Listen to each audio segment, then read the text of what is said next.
Hello dear students, मैं doctor Indira Jakhar, assistant professor, government college for women, Bhodia Khera, Fatehabad. आज हम यहाँ डिस्कस करने जा रहे हैं टॉपिक गेन्स फ्रॉम ट्रेड।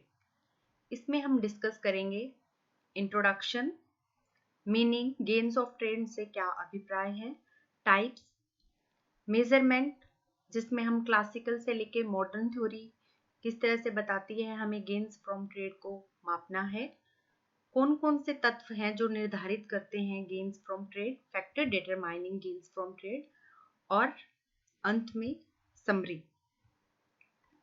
शुरुआत करते हुए, जैसे कि आप सभी जानते हैं कि हम एक ग्लोबलाइज्ड वर्ल्ड में रहते हैं। चाहे टेक्नोलॉजी के माध्यम से, चाहे किसी माध्यम से, हम एक क्षण में कहीं भी पहुंच सकते हैं, वर्चुअली एक दूसरे से बात कर सकते हैं, कहीं भी ट्रैवल कर सकते हैं। और इसी तरह अगर आप देखो तो वस्तुओं का आदान प्रदान भी हम, आज हमारे पास कोई बाउंड्री नहीं है कि अमेरिका की वस्तु या ब्रिटेन की या जर्मनी की वस्तु हम उपभोग नहीं कर पा रहे। तो ये किससे पॉसिबल हो रहा है? सारा ट्रेड से। ट्रेड के थ्रू हम आयात करते हैं और निर्यात करते हैं। अब इस आयात निर्यात के पीछे क्या लॉजिक है? क्यों हमें आयात निर्यात करना हमारे लिए जरूरी है, या इसमें हमारा कुछ फायदा है? उसी में आगे बढ़ते हुए आज हम जानना चाह रहे हैं कि गेन्स फ्रॉम ट्रेड होते क्या है। तो जैसे कि अगर हम सिंपल एग्जांपल ले लें, एक कोई व्यापारी है, वो व्यापार इसीलिए करेगा अगर उसमें कुछ फायदा उसको मिलेगा। सेम इसी तरह से एक राष्ट्र भी अपनी इच्छा से ट्रेड में तभी जाएगा अगर उसको कुछ बेनिफिट्स मिलेंगे। लेकिन उन बेनिफिट्स का हमें पता कैसे चलेगा कि हमें क्या इसमें बेनिफिट मिल रहे हैं या नहीं, और वो होते क्या हैं? तो हम शुरुआत करेंगे हमारा आर्थिक सिद्धांतों से कि 17वीं-18वीं शताब्दी की बात अगर हम करते हैं तो उस समय एक विचारधारा प्रचलित थी जिसको हम बोलते थे मर्केंटिलिज्म। मर्केंटिलिज्म क्या है?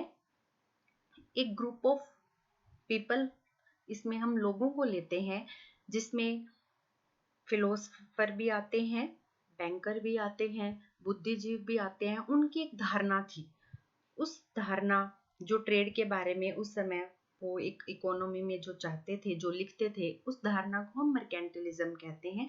आगे हम डिटेल में डिस्कस करेंगे। फिर हम क्लासिकल थ्योरी, एडम स्मिथ और रिकार्डो ने, आपने ट्रेड में पढ़ा है, जैसे कि एडम स्मिथ ने एब्सोल्यूट एडवांटेज थ्योरी दी, तो उसमें गेन्स फ्रॉम ट्रेड किस तरह से जनरेट होते हैं उसके बारे में चर्चा करेंगे। फिर कंपैरेटिव एडवांटेज थ्योरी जो है डेविड रिकार्डो ने दी, उसमें गेन्स फ्रॉम ट्रेड हमें कैसे मिलते हैं। और नेक्स्ट मॉडर्न थ्योरी में हम आते हैं जिसमें हम गॉटफ्रीड हैबलर की अपॉर्चुनिटी कॉस्ट थ्योरी, जो कि हम पीपीसी उत्पादन संभावना वक्र की सहायता से समझेंगे।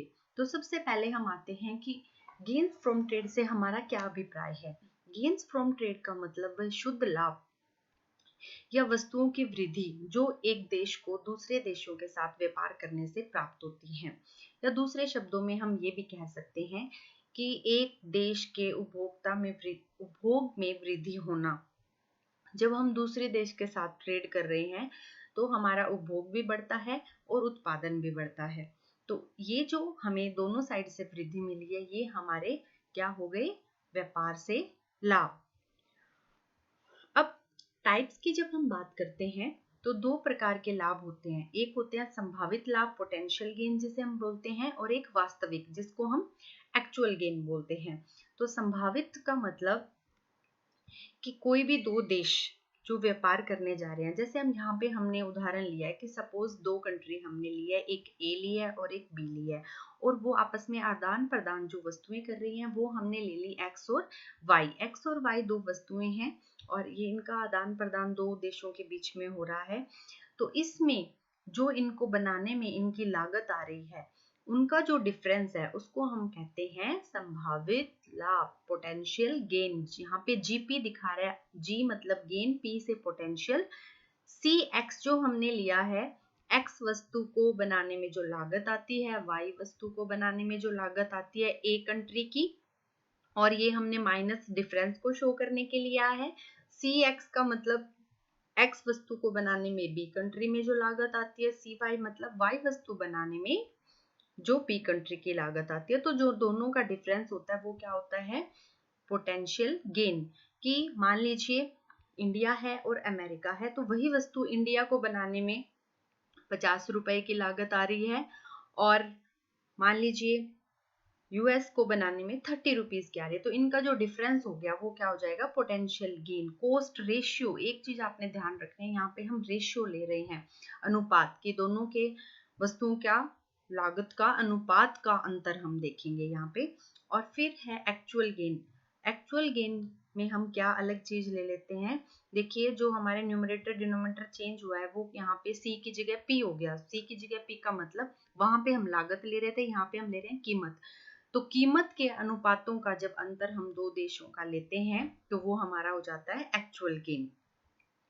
अब जब हम ट्रेड की बात करते हैं तो जब हमारा जो ट्रेड है वो फ्रीली हो रहा है, फ्रीली होने का मतलब हमने ट्रेड पे किसी प्रकार का कोई प्रतिबंध नहीं लगा रखा, किसी प्रकार का कोई टैरिफ या क्वाटा नहीं लगा रखा। दूसरे देश के साथ हम जो ट्रेड कर रहे हैं वो फ्रीली कर रहे हैं और परफेक्ट कंपटीशन अगर है, उस केस में हमारा एक्चुअल गेन और पोटेंशियल गेन क्या हो जाएगा, बराबर। लेकिन रियल में क्या होता है कि बहुत सारे ट्रेड रिस्ट्रिक्शंस लगाए जाते हैं राष्ट्र के हित को देखते हुए, राष्ट्र हित को प्रोटेक्ट करने के लिए कुछ वस्तुओं पे टैरिफ टैक्स लगाया जाता है, ट्रेड प्रतिबंध लगाए जाते हैं, रिस्ट्रिक्शन क्वाटा वगैरह लगाए जाते हैं। और अगर वस्तु बाजार और साधन बाजार में परफेक्ट कंपटीशन न होकर इम्परफेक्ट मार्केट्स हैं, मोनोपोली है, मोनोपोसोनी है, तो उस केस में हमारे प्राइस रेशियो और कॉस्ट रेशियो बराबर नहीं होंगे, या तो ग्रेटर होंगे या कम होंगे। अगर प्राइस का जो अनुपात है, रेशियोज हैं वस्तु बनाने के, हमारे कॉस्ट रेशियो से ज्यादा हैं, तो उस केस में हमारा एक्चुअल गेन ज्यादा होगा। तो ये हमने जस्ट डिस्कस किया कि गेन्स होते क्या हैं, जो भी हमें नेट बेनिफिट्स मिलते हैं, और ये दो टाइप के हो सकते हैं। अब हम इसकी थ्योरी पे आते हैं कि गेन्स फ्रॉम ट्रेड की क्या क्या धारणाएं हैं। तो जैसे कि हम अर्थशास्त्र में पढ़ते हैं, किसी भी थ्योरी या मॉडल से पहले हम कुछ मान्यताएं लेके चलते हैं। मान्यताएं हमारे थ्योरी का, सिद्धांत का या एक मॉडल का सबसे बड़ा पार्ट होता है। मान्यताएं लेने का मतलब ये नहीं कि वो इन्हीं मान्यताओं पे आधारित है, जैसे जैसे हम धीरे धीरे इन मान्यताओं को रिलैक्स करते हैं तब भी हमारी वो थ्योरी वैलिड है। लेकिन रियल वर्ल्ड बहुत कॉम्प्लेक्स है, तो उसको इजीली समझने के लिए हम कुछ मान्यताएं ले लेते हैं। तो यहाँ पर इंटरनेशनल थ्योरी जो है, इकोनॉमिक थ्योरी, अंतरराष्ट्रीय आर्थिक सिद्धांत में हम सबसे मेन जो मान्यताएं लेते हैं, इसमें ज्यादातर जो भी, जैसे हम ट्रेड के मॉडल पढ़ते हैं, वो किस पे बेस्ड है, 2x2x2 का मतलब 2 राष्ट्र, 2 वस्तुएं और 2 ही उत्पादन के साधन। फर्दर इसमें हम ये लेते हैं कि जो भी ट्रेड आपस में हो रहा है उस पे किसी प्रकार के देशों में जिनमें हो रहा है कोई रिस्ट्रिक्शंस नहीं है। बाद में नो डाउट हम ये अजम्पशंस रिलैक्स भी करते हैं धीरे धीरे, तब भी थ्योरी वैलिड होती है। लेकिन शुरू में जैसे कि हम सिंप्लिसिटी से कॉम्प्लेक्स की ओर जाते हैं, मॉडल को समझने के लिए कुछ मान्यताएं हमें उसमें लेनी पड़ती है। नेक्स्ट हम ले रहे हैं perfect mobility of factor with in the Nations, कि जो साधन है उत्पादन के, एक राष्ट्र के अंदर तो वो गतिशील हैं, जैसे कि इंडिया के अंदर तो वो गतिशील हैं, लेकिन इंडिया से यूएस में गतिशील नहीं है। नो इंटरनेशनल मोबिलिटी, साधन राष्ट्र के अंदर तो गतिशील है लेकिन इंटरनेशनल स्तर पे नहीं है। फिर दूसरा हम ले रहे हैं पूर्ण प्रतियोगिता बाजार, सभी वस्तु बाजार में और साधन बाजार में। और नेक्स्ट हम ये लेके चल रहे हैं कि कोई भी प्रकार की ट्रांसपोर्टेशन कॉस्ट हम इसमें नहीं लेंगे। तो इसके साथ ही हम शुरू करते हैं हमारे सबसे पहले थ्योरीज। तो थ्योरी में सबसे पहले जो धारणा आती है वो मर्केंटिलिज्म की। तो जैसे अभी मैंने पीछे आपको बताया कि 17वीं 18वीं शताब्दी में जो सबसे ज्यादा प्रचलित धारणा थी वो थी मर्केंटिलिज्म। इवन एडम स्मिथ की बुक जो 1776 में, जहाँ से हम इकोनॉमिक्स का शुरुआत मानते हैं, उससे पहले भी ट्रेड की बात हुई है। तो मर्केंटिलिज्म की जो विचार धारणा है वो क्या है कि देखिए, ग्रुप ऑफ पीपल, एक लोग, मर्केंट्स भी लेते हैं हम इसमें, बैंकर्स, व्यापारी, गवर्नमेंट के ऑफिसर्स, फिलोसफर्स, थिंकर्स, वो सारे कुछ ना कुछ अंतरराष्ट्रीय व्यापार के बारे में कुछ लिखते थे। तो जो भी धारणा उनकी थी इसके बारे में जो लिखते थे, उस धारणा को हम क्या कहते हैं यहाँ, मर्केंटिलिज्म। अब मैं थोड़ा सा आपको बताऊंगी कि मर्केंटिलिज्म धारणा क्या है और उनके अनुसार हम व्यापार के लाभ से क्या समझते हैं। इनकी धारणा ये थी कि किसी भी राष्ट्र के पास जितना ज्यादा बहुमूल्य धातु फॉर एग्जाम्पल गोल्ड या सिल्वर होंगे उतना ही एक राष्ट्र रिच होगा। इनकी ये सोच थी कि हमें निर्यात ज्यादा से ज्यादा करनी चाहिए और आयात कम से कम, क्योंकि जितना हम निर्यात करेंगे बदले में हमें गोल्ड और सिल्वर ये धातु मिलेंगे, और आयात करेंगे तो बदले में हमें ये देने पड़ेंगे, जिससे एक देश के पास इनका रिजर्व कम हो जाएगा। इसके पीछे इनकी ये धारणा थी कि सरकार को ज्यादा से ज्यादा निर्यात को बढ़ावा देना चाहिए और आयात पे रोक लगानी चाहिए, आयात कम से कम होना चाहिए, क्योंकि आयात अगर होगा तो हमारा गोल्ड और सिल्वर का जो भंडार है वो कम हो जाएगा। अब वो चाहते थे कि जितना ज्यादा भंडार होगा उतनी एक देश की आर्मी स्ट्रोंग होगी, वो दूसरे देशों पे कब्जा कर पाएंगे, औरों को अपनी कॉलोनी बना पाएंगे। तो इस संकुचित धारणा के साथ अब वो व्यापार से जो होने वाले लाभ को किस तरह से मानते थे, वो मानते थे कि ये एक जीरो सम गेम है। जीरो सम गेम क्या होता है? जब एक व्यक्ति के लाभ दूसरे की हानि के बराबर हैं। उनका मानना था कि जब दो नेशन ट्रेड एक दूसरे के साथ करेंगे, ट्रेड में अंगेज होंगे, तो एक को फायदा होगा और वो फायदा दूसरे के नुकसान पे होगा, क्योंकि एक निर्यात ज्यादा कर रहा है और उससे आयात कम ले रहा है। तो जो निर्यात ज्यादा कर रहा है उसको गोल्ड और सिल्वर ज्यादा मिल जाएगा, और जो आयात कर रहा है उसके कम हो जाएंगे, तो एक के लाभ दूसरे की हानि के उस पे। तो ये संकुचित धारणा लेते थे कि ट्रेड से जो मिलने वाले लाभ है वो संकुचित है। संकुचित का मतलब कि एक का लॉस हो रहा है तो एक का फायदा हो रहा है। लेकिन फिर हमारे जैसे एडम स्मिथ की एब्सोल्यूट एडवांटेज थ्योरी हम पढ़ते हैं, वो क्या कहती है कि जरूरी नहीं है कि एक नेशन के लॉस पे ही एक नेशन का फायदा हो, दोनों नेशंस को भी फायदा मिल सकता है, दोनों राष्ट्र को लाभ हो सकता है। उनका ये मानना था कि अगर एक नेशन को कुछ नहीं मिलेगा तो वो तो ट्रेड करने से मना ही कर देगा। तो उनकी मेन धारणा एब्सोल्यूट एडवांटेज थ्योरी जो हम पढ़ते हैं, जिसमें वो कहते हैं कि अगर एक देश, सपोज अभी हमने अजम्पशन में लिया कि दो वस्तुएं बना रहा है, तो दोनों में से एक में ज्यादा एफिशिएंट है, ज्यादा एफिशिएंट का मतलब कम लागत पे बना सकता है, और दूसरे में लेस एफिशिएंट है कि एक ज्यादा लागत पे आ रही है, तो जिसमें वो ज्यादा एफिशिएंट है उसका उसको निर्यात करना चाहिए, और जिसमें कम एफिशिएंट है उसका आयात करना चाहिए। ऐसे ही दूसरा देश भी है तो उसको भी जिसमें ज्यादा कुशल है वो उसका उसको निर्यात करना चाहिए, और जिसमें कम कुशल है, जिसकी घरेलू लागत ज्यादा आ रही है, उसका उसे इंपोर्ट करना चाहिए, दूसरे देश से लेना चाहिए। तो इससे जो दोनों देश हैं दोनों को व्यापार से लाभ मिलेंगे और दोनों के लाभ ज्यादा होंगे, और इससे हम स्पेशलाइजेशन की जो हम बात करते हैं, तो एडम स्मिथ ने किस तरह से गेन्स फ्रॉम ट्रेड को मापा? वो कहते थे कि रिसोर्सेस साधन जो है, इस प्रोसेस से साधनों का भी अनुकूलतम प्रयोग होगा और इसके साथ दोनों देशों का उत्पादन बढ़ेगा, तो इससे हमें ट्रेड से, व्यापार से लाभ मिलेंगे। एक उदाहरण के तौर पे मैं आपको ये समझाना चाहूंगी। सपोज हमने एक एग्जांपल ले लिया, इसमें हमने दो कंट्रीज ले ली, इंडिया ले लिया और यूएस ले लिया। सपोज एब्सेंस ऑफ ट्रेड है पहले, कि हम मान रहे हैं कि दोनों देश एक दूसरे के साथ किसी प्रकार के व्यापार में नहीं है। अब दो वस्तुएं हमने ले ली, वीट और क्लोथ का, आप देख रहे हैं। अब वीट का अगर इंडिया में हम देख लेते हैं कि मान लीजिए हम कह रहे हैं कि एक लेबर अगर 1 घंटे काम करता है तो इंडिया में वो कितने यूनिट्स बना सकता है? 6। ऐसे ही एक लेबर 1 घंटे काम करके क्लोथ के बनाता है इंडिया में, तो कितने बना सकता है? 4। और दूसरी कंट्री हमने ले ली उदाहरण के तौर पे यूएस। यूएस में अगर हम देख रहे हैं तो वही एक लेबर 1 घंटा लगा के वीट का सिर्फ 1 इकाई बना सकता है और क्लोथ का बना पा रहा है 5।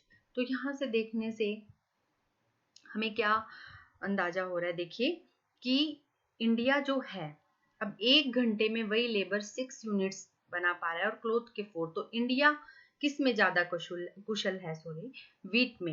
एंड यूएस का अगर हम देख रहे हैं तो यूएस में एक लेबर 1 घंटा लगा के वीट का सिर्फ 1 इकाई कर पा रहा है और क्लोथ का कितना कर पा रहा है? 5।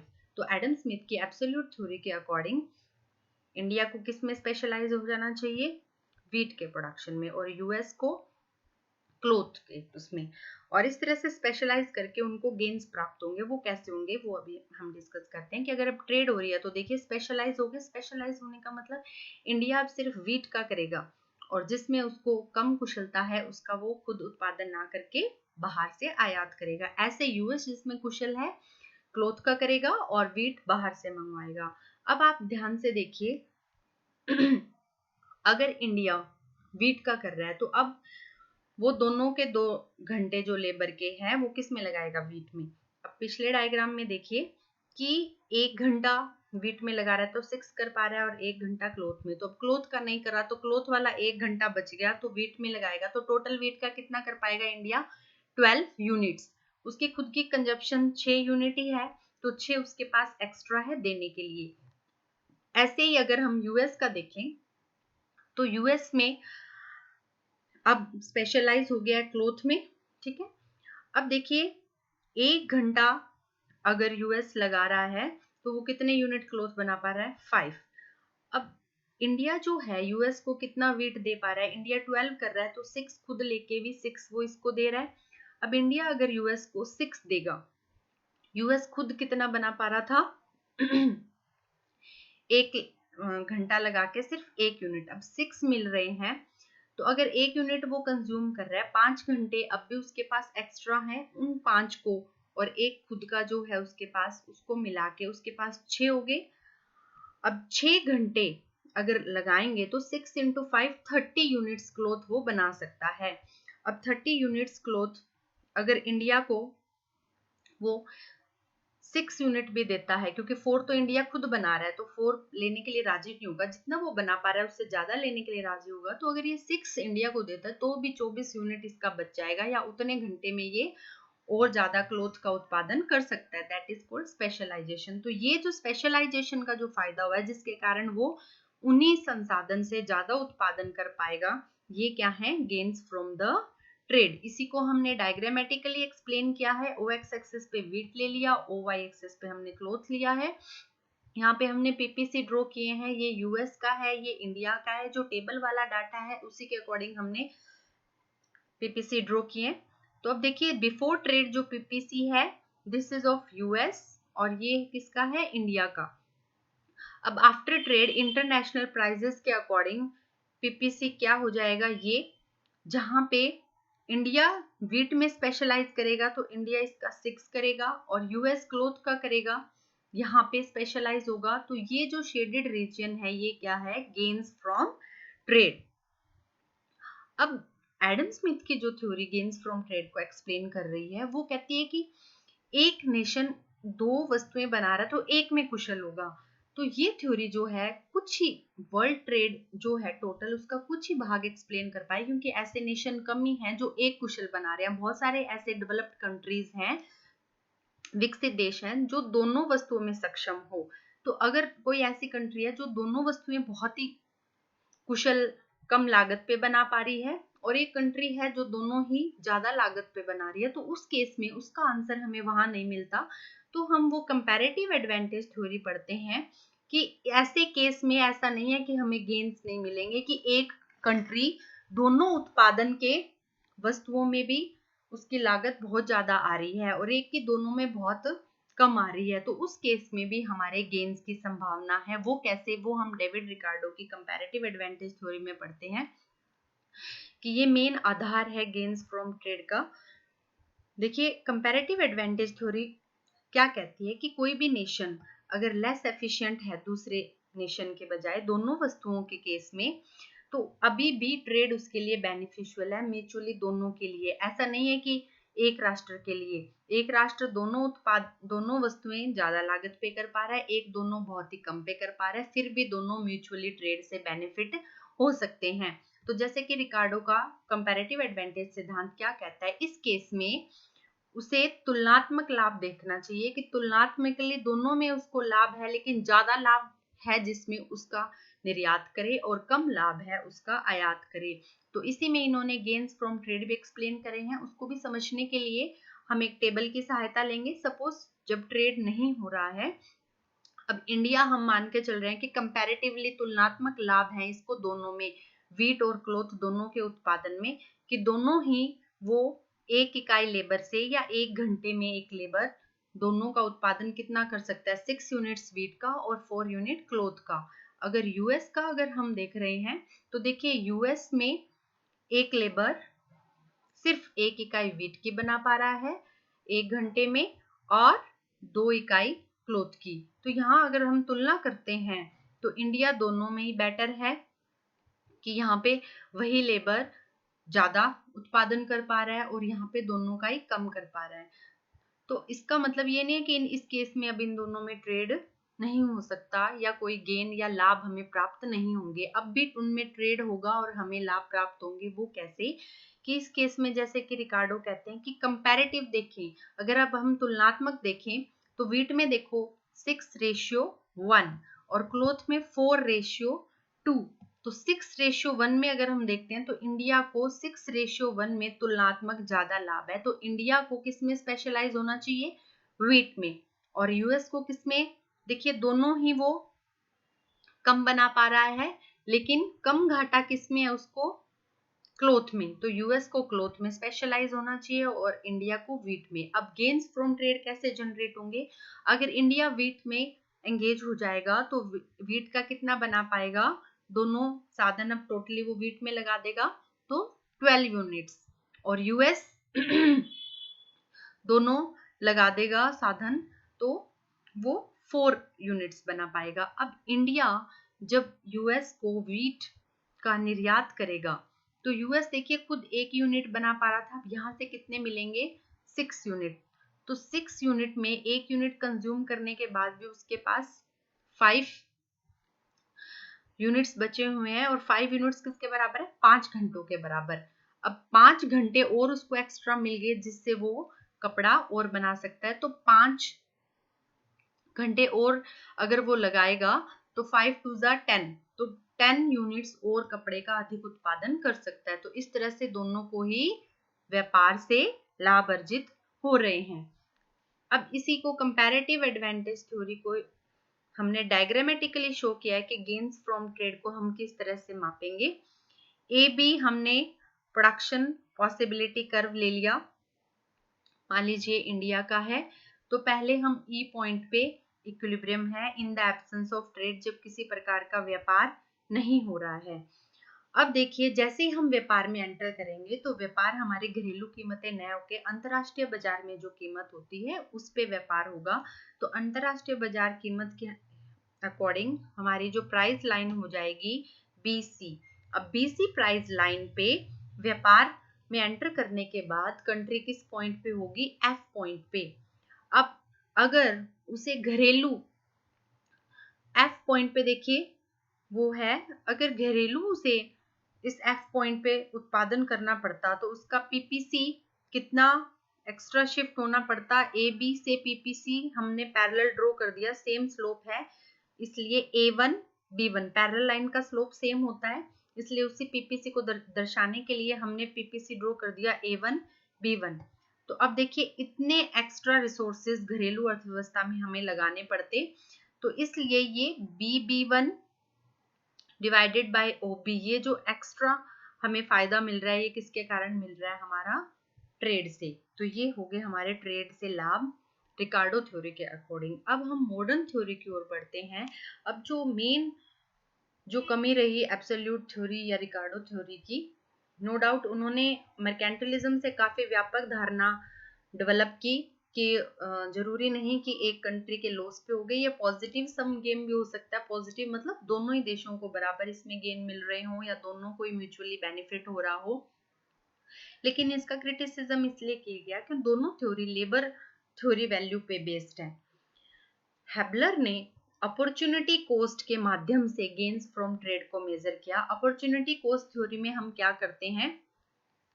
दोनों कंट्रीज की अवसर लागत निकालेंगे कि दोनों वस्तुएं बनाने में उनकी अवसर लागत, जिस कंट्री की अवसर लागत जिसको बनाने में कम है उसका उसको निर्यात करना चाहिए और जिसके कंपैरेटिवली ज्यादा है उसका आयात करना चाहिए। तो एक मैंने एक सिंपल सा एग्जांपल आपके लिए यहाँ पे लिया है समझाने के लिए।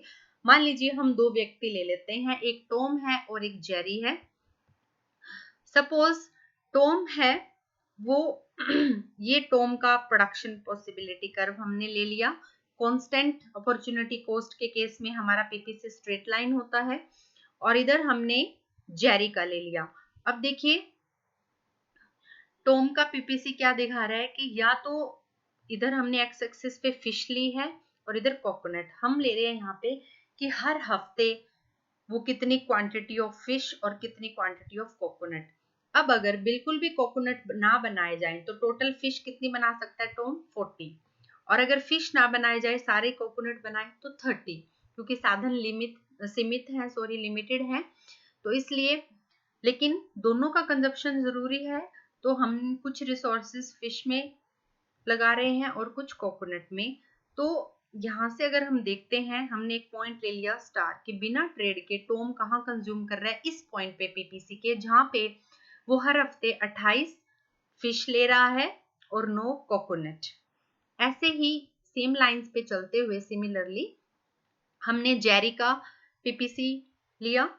जेरी जो है, अगर कोकोनट ना बनाए तो टोटली फिश कितनी कंज्यूम कर सकता है? कोकोनट नहीं ले रहा तो 10, और अगर फिश नहीं ले रहा तो टोटल कोकोनट कितना कर सकता है?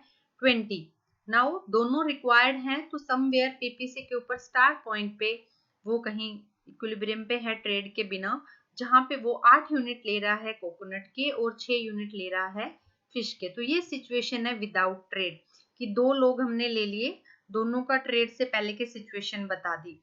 अब देखिए, हम इनके अपॉर्चुनिटी कॉस्ट निकालते हैं कि अपॉर्चुनिटी कॉस्ट से हम इनके लाभ निकालेंगे कि अगर ये व्यापार करते हैं तो कैसे इनको लाभ अर्जित हो सकते हैं। तो अभी हमने किया कि टॉम जो है या तो 40 फिश ले सकता है, इकट्ठी कर सकता है, या 30 कोकोनट। ठीक है, ऐसे ही जेरी 10 फिश या 20 कोकोनट। अब स्लोप क्या होता है हमारा? Delta y by delta x. तो देखिए, अपॉर्चुनिटी कॉस्ट निकालने के लिए हमने डायग्राम से अगर हम देखें, फिश की निकालेंगे तो 30 डेल्टा वाई यहाँ पे क्या है? 30/40, तो फिश की आ जाएगी 3/4। ऐसे ही जब कोकोनट की निकालेंगे तो 40/30, तो 0 से कैंसिल होके 4/3।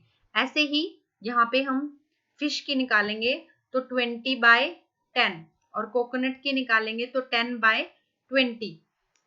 तो हम इस अवसर लागत में तुलनात्मक जब तुलना करेंगे, फिर हम देखेंगे तुलनात्मक लाभ किसमें है। तो जैसे टॉम के लिए 1 फिश की लागत कितनी है, क्योंकि आप अवसर लागत जानते होंगे कि जो हमें त्याग करनी पड़ती है, साधन सीमित होने के कारण हम सबका उत्पादन नहीं कर सकते। तो एक एक्स्ट्रा इकाई दूसरे वस्तु के उत्पादन करने के लिए जो एक दूसरे की हमें छोड़नी पड़ी, त्याग करना पड़ा, उसकी जो लागत है उसे हम अवसर लागत कहते हैं।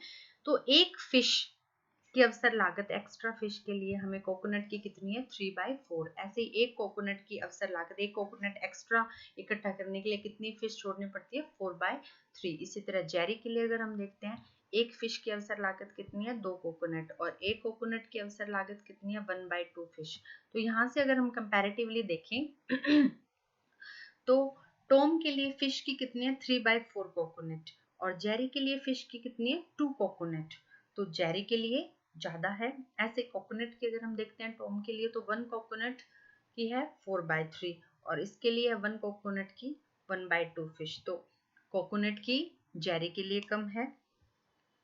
तो इस पे चलते हुए हम गेन्स फ्रॉम ट्रेड दिखाएंगे इस टेबल में कि कैसे अगर वो स्पेशलाइज हो जाते हैं अपनी अवसर लागत, तुलनात्मक अवसर लागत देखते हुए कि जिसमें अवसर लागत कम है उसका निर्यात करे और जिसमें अवसर लागत ज्यादा है उसका आयात करे। तो जैसे अभी हमने इस उदाहरण में यहाँ पे देखा कि टॉम के लिए फिश की अवसर लागत कम है, जेरी के लिए ज्यादा है।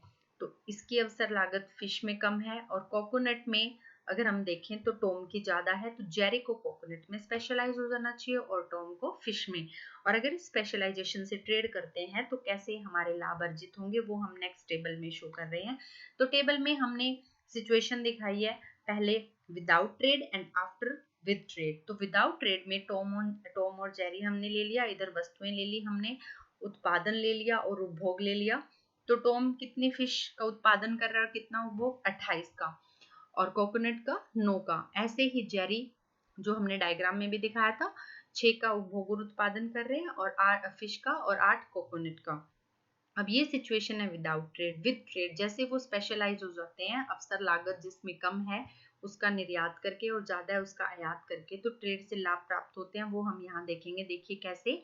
अब जैसे ही टोम स्पेशलाइज हो गया तो वो सारा का सारा फिश का करेगा, तो सारा का सारा फिश का जब सारे संसाधन वो फिश में लगाएगा तो फिश वो कितनी इकट्ठी कर सकता है, 40, जो हमने डायग्राम में देखा था। अब कोकोनट का कितना कर रहा है वो उत्पादन, 0। ऐसे ही जेरी जो है उसकी अवसर लागत किस में कम थी, कोकोनट में। फिश में ज्यादा थी तो वो फिश में नहीं कोकोनट में स्पेशलाइज करेगा, और सारे साधन जब कोकोनट में लगाता है तो वो 20 कोकोनट इकट्ठे कर सकता है और फिश का करेगा उत्पादन 0। अब उपभोग पे हम आ रहे हैं तो उपभोग में अब देखिए वो कितना उत्पादन कर पा रहा है, 40 का, और जेरी कर पा रहा है 20 का। अब देखिए ट्रेड से पहले ये कितना उपभोग कर रहा था, 28, मीन्स टोटल वो 40 बना पा रहा है। अब 40 में से अगर वो 10 जेरी को दे भी देगा तो भी इसके पास कितने बच गए, 30। तो पहले 28 उपभोग कर रहा था, अब 30 उपभोग कर रहा है, तो कितना इसके उपभोग में फायदा कितना हुआ ट्रेड से, 2 यूनिट्स का। ऐसे ही अब कोकोनट का अगर हम देखते हैं, वो पहले 9 कोकोनट खुद कर रहा था, अब जब आयात कर रहा है तो उसको कितने मिल रहे हैं, 10। तो यहाँ पे 1 यूनिट इसकी भी वृद्धि हो गई। अब जेरी के केस में अगर हम देखें तो जेरी जो है वो फिश टोटल टॉम 40 बना रहा है, जिसमें से 10 किसको दे रहा है, जेरी को, और खुद जेरी बना पा रहा था 6 यूनिट, और अब मिल कितनी रही है उसको आयात से, 10 यूनिट। तो कितना फायदा हो गया उसको ट्रेड से, 4 यूनिट्स का। ऐसे कोकोनट के केस में अगर हम देखते हैं, वो कोकोनट के खुद कितने बना पा रहा था, 8 यूनिट्स। अब जब स्पेशलाइज हो गया वो सारे संसाधन, तो अब कितना कर पा रहा है वो, 20 में से 10 देने के बाद भी उसके खुद के पास उपभोग के लिए 10 बच जाते हैं, और पहले वो 8 का कर रहा था, तो यहाँ पे कितना लाभ हो गया, 2। तो उत्पादन और उपभोग दोनों में अवसर लागत के सिद्धांत से इस तरह से हम लाभ अर्जित कर सकते हैं। फिर मॉडर्न थ्योरी में हम गेन्स को 2 तरह से बांट लेते हैं, गेन्स फ्रॉम एक्सचेंज जो अभी हमने डिस्कस किया टेबल में भी, जिनको हम कंजप्शन गेन, उपभोक्ता स्तर पे जो गेन होते हैं उपभोग के स्तर पे, एंड गेन फ्रॉम स्पेशलाइजेशन और प्रोडक्शन, उत्पादन स्तर पे जो गेन होते हैं। टोटल ट्रेड से जो गेन्स है उनको हम 2 तरह से विभाजित कर सकते हैं, gain from exchange and gain from production, या स्पेशलाइजेशन भी हम इसको बोल सकते हैं। तो क्लियरली मॉडर्न थ्योरी जो है इन दोनों में डिफरेंशिएट करती है। अब ये चीज हम एक डायग्राम की हेल्प से समझाएंगे। वो जो डायग्राम हम बना रहे हैं वो एक जनरल इक्विलिब्रियम डायग्राम बना रहे हैं, जिसमें हम डिमांड साइड और सप्लाई साइड दोनों ले रहे हैं। डिमांड साइड जैसे कि उपभोक्ता की डिमांड को दिखाने के लिए हम एक इंडिफरेंस कर्व का यूज करते हैं, ऐसे ही हम यहाँ पे कम्युनिटी इंडिफरेंस कर्व का यूज करेंगे। कम्युनिटी इंडिफरेंस कर्व क्या होता है, जो एक समाज के सभी लोगों के उपयोगिता के स्तर को दर्शाता है। जैसे कि एक इंडिफरेंस कर्व पे एक इंडिविजुअल का उपयोगिता का स्तर, जो 2 वस्तुओं के संयोग का वो उपभोग कर रहा है, उस पे उपयोगिता का स्तर सेम रहता है। ऐसे कम्युनिटी इंडिफरेंस कर्व पे पूरी सोसाइटी के उपयोगिता का स्तर क्या रहता है, सेम। और सप्लाई साइड को दिखाने के लिए हम उत्पादन संभावना वक्र लेंगे, और इसके साथ में जहां पे हमारा marginal rate of substitution MRS, जो कि किसका स्लोप होता है, इंडिफरेंस कर्व का, और मार्जिनल रेट ऑफ ट्रांसफॉर्मेशन जो PPC का स्लोप है, ये हमारे जिस वस्तु का हम उत्पादन कर रहे हैं उसकी प्राइस रेशियो के टेंजेंट है, जहां इसको छू रहे हैं वहां पे हमारा क्या है, इक्विलिब्रियम। तो पहले हम एक क्लोज्ड इकोनॉमी इक्विलिब्रियम दिखाएंगे, और फिर दिखाएंगे कैसे जब एक कंट्री ट्रेड में एंटर करती है तो वो इस इक्विलिब्रियम से किस तरह से दूसरे इक्विलिब्रियम पे शिफ्ट करके एक्सचेंज साइड और प्रोडक्शन साइड दोनों साइड गेन अर्जित करती है। So coming to the diagram, हमने एक्स एक्सिस पे एक्स कमोडिटी ले ली, वाई एक्सिस पे वाई कमोडिटी ले ली। ये जो AA1 आपको दिख रहा है, दिस AA1 इज PPC, उत्पादन संभावना वक्र, प्रोडक्शन पॉसिबिलिटी कर्व। और हमारी ये जो P नोट है, ये है डोमेस्टिक प्राइस लाइन जब हम व्यापार नहीं कर रहे। और कम्युनिटी इंडिफरेंस कर्व है दिस I1, ये I1, ये AA1 PPC, I1 indifference curve, community indifference curve, और P नोट है हमारी घरेलू कीमत रेशियो, तो प्राइस रेशियो, प्राइस लाइन। तो जब ये तीनों जहां टेंजेंट है, ई पॉइंट हमारा पॉइंट ऑफ इक्विलिब्रियम है, यहाँ पे हम उपभोग और उत्पादन कर रहे हैं। अब क्या होता है, जैसे ही कोई राष्ट्र ट्रेड में एंटर करेगा। अब ट्रेड हमारे घरेलू कीमतों पे ना होके अंतरराष्ट्रीय कीमतों पे होगा। तो अंतरराष्ट्रीय कीमत रेखा हमने मान ली सपोज है हमारी P2।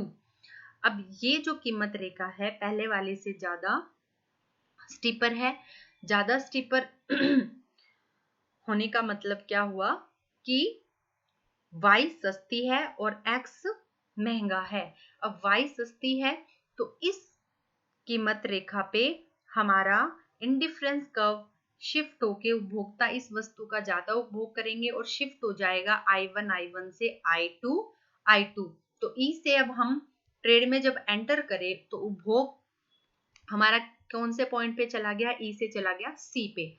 अब अंतरराष्ट्रीय बाजार में X वस्तु महंगी है तो उत्पादनकर्ता लाभ कमाने के लिए X वस्तु का उत्पादन ज्यादा करेंगे, तो वो Y से साधन लेके X के उत्पादन में ज्यादा लगा देंगे, जिसके कारण अब हम उत्पादन संभावना वक्र के E के बजाय कौन से पॉइंट पे आ जाएंगे, F पॉइंट पे। और कीमत रेखा, अंतरराष्ट्रीय कीमत रेखा दिखाने के लिए हमने P2 के पैरेलल P1 एक लाइन दे दी जो हमारे पीपीसी को टेंजेंट है, कहाँ स्पर्श कर रही है, एफ पॉइंट पे। तो ये हमारा प्रोड्यूसर साइड इक्विलिब्रियम हो गया। और इसी कीमत रेखा पे ये हमारा हो गया consumer equilibrium. Community indifference curve हो गया हमारा I3।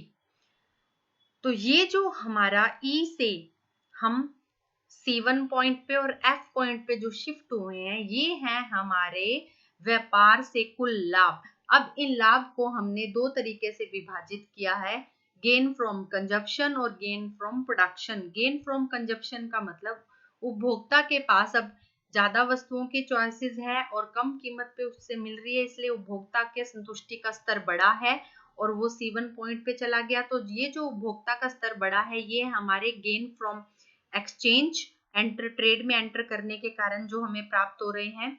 और ऐसे ही